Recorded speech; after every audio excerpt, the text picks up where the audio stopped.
However, we have a great show for you tonight.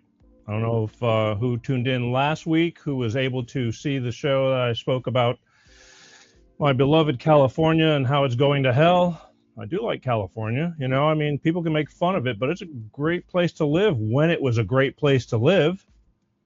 The weather's awesome. Hardly any mosquitoes, and you get pissed off when a fly is in the house. It's like, what can I tell you? And that's very rare. But, you know, the weather, it's 80 degrees in the daytime, Southern California that is, and then it's 60 degrees at night. You're wearing a leather jacket. You know, it's just the way California is designed, and that's what has made California so attractive. The entertainment industry used to be thriving. There used to be all these things that used to be. And now it's, you know, I can't put it any, you know, more lightly than our governor has been a wrecking ball, and I don't understand it, but it sucks. However, I will talk about it to bring it to most people's attention because a lot of people don't know. Not everybody knows every governor of every state. I don't, you know, but it's a big one, and he's a slithery snake, and I'm going to talk about it, and I did.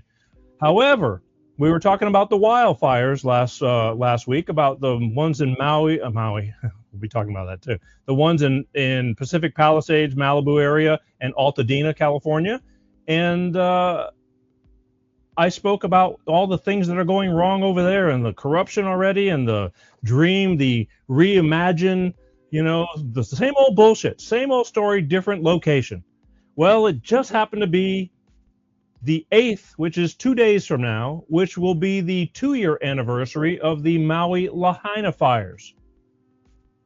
For those of you who are familiar with me, I've done a handful of shows on those fires because I knew from the get-go, and I don't even live there, but just by looking at it, doing enough snooping around and just seeing that things were not right.